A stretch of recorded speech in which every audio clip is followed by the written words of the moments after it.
Selamat sore semuanya. Perkenalkan nama saya Nera Heronisa Dewanti dengan NIM 443241044. Jadi pada kesempatan kali ini saya akan menjelaskan rancangan sistem sistem aplikasi sistem kearsipan saya yaitu Arsipbox.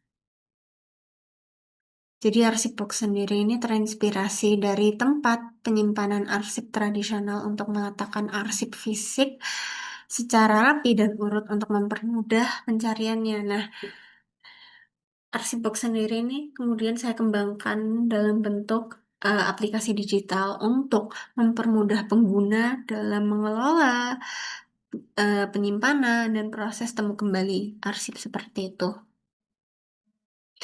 Kemudian ada tiga fitur dalam aplikasi yang saya miliki. Yang pertama ada pencatatan arsip otomatis. Yang kedua ada klasifikasi arsip. Yang ketiga ada pencarian arsip cepat. Jadi, eh, yang pertama kita mulai dari Entity Relationship Diagram (ERD). Jadi, entitas pada sistem kearsipan ini itu pengusaha. Yang kedua ada atribut yaitu eh, form pendaftaran untuk masuk ke dalam sistem kearsipan yang saya buat. Ada nama, jenis kelamin, alamat email, dan nomor telepon. Kemudian relasi itu pengusaha mengunggah dokumen penting tentang usaha yang sedang dijalankan. Kemudian ada kardinalitas. Jadi kardinalitas sendiri itu saya memilih 1:1 di mana pengusaha itu hanya memiliki satu profil untuk login ke sistem. Begitu juga sebaliknya, setiap akun hanya dimiliki oleh satu pengusaha saja. Seperti itu. Lanjut, kita masuk ke eh, penjelasan selanjutnya, yaitu entitas utama dari proses ini adalah pengusaha. Jadi, sistem kearsipan ini tuh saya buat khusus untuk pengusaha seperti itu.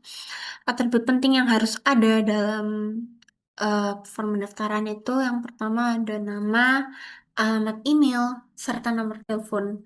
Nah, untuk jenis kelamin sendiri itu bersifat opsional.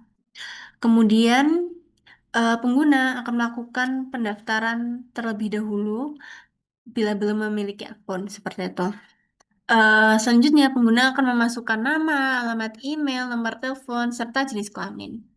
Kemudian jika berhasil, pengguna akan langsung login dan bisa masuk ke dalam profil.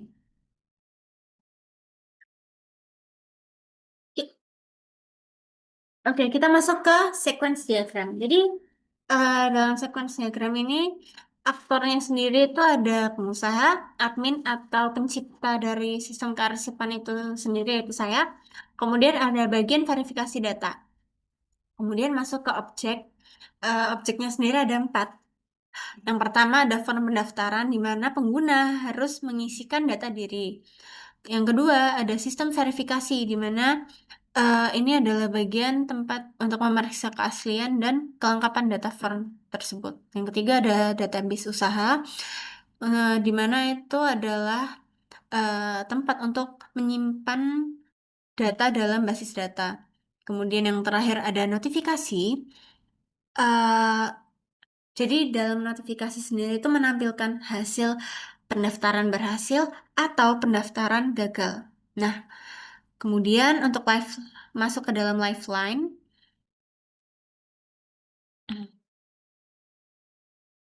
Jadi untuk lifeline sendiri itu jadi kayak alur pendaftaran pengguna. Jadi pertama pengguna atau pengusaha itu mengirim atau mengisi data ke form pendaftaran. Kemudian form pendaftaran mengirim ke database usaha. Kemudian database usaha menyimpan data dan mengirimkan konfirmasi ke form pendaftaran. Kemudian alur terakhir, form pendaftaran akan menampilkan notifikasi berupa pendaftaran berhasil atau pendaftaran gagal. Jadi di sini itu jika pengguna mengisi form pendaftaran itu sesuai dengan kriteria, maka langsung ada notifikasi pendaftaran berhasil dan lanjut ke dalam halaman profil. Seperti itu. Nah, jika pengguna tidak mengisikan datanya sesuai dengan kriteria, maka akan mendapatkan notifikasi pendaftaran gagal dan kembali ke form pendaftaran untuk mengisi ulang. Kemudian ada pesan pada bagian pesan ini. Jadi saya menggunakan synchronous message, yaitu pengguna atau pengusaha yang telah mendaftarkan diri itu harus menunggu adanya respon dari sistem tersebut untuk melanjutkan ke tahap selanjutnya. Kemudian saya akan menjelaskan tahapan dari awal pengguna menggunakan aplikasi sampai akhir.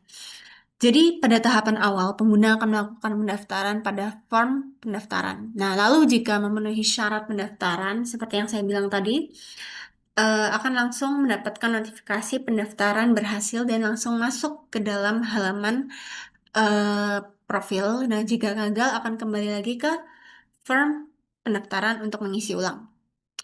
Kemudian, pengguna akan diarahkan untuk menggunakan fitur-fitur pada aplikasi ini, terutama untuk menyimpan dokumen. Langkah awal, pengguna akan menambahkan dokumen yang akan disimpan.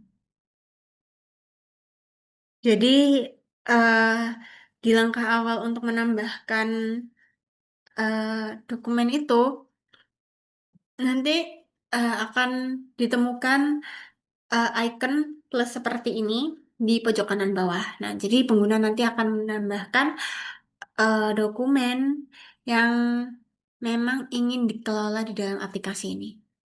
Lanjut, pengguna itu disarankan ya untuk membuat folder. Jadi, eh, tujuan untuk pembuatan folder sendiri itu agar arsip atau dokumen itu tidak acak. Jadi, karena kan arsip atau dokumen itu kan berbeda-beda kan isinya. Jadi, akan lebih baik jika dibuatkan folder seperti itu. Nah, jika ingin menemukan dokumen kembali, maka hal yang perlu diperhatikan adalah kata kunci, dan jika ingin memperkecil ruang lingkupnya, maka disarankan untuk menggunakan filter untuk mempermudah pencariannya dalam penggunaannya yang mendesak. Seperti itu.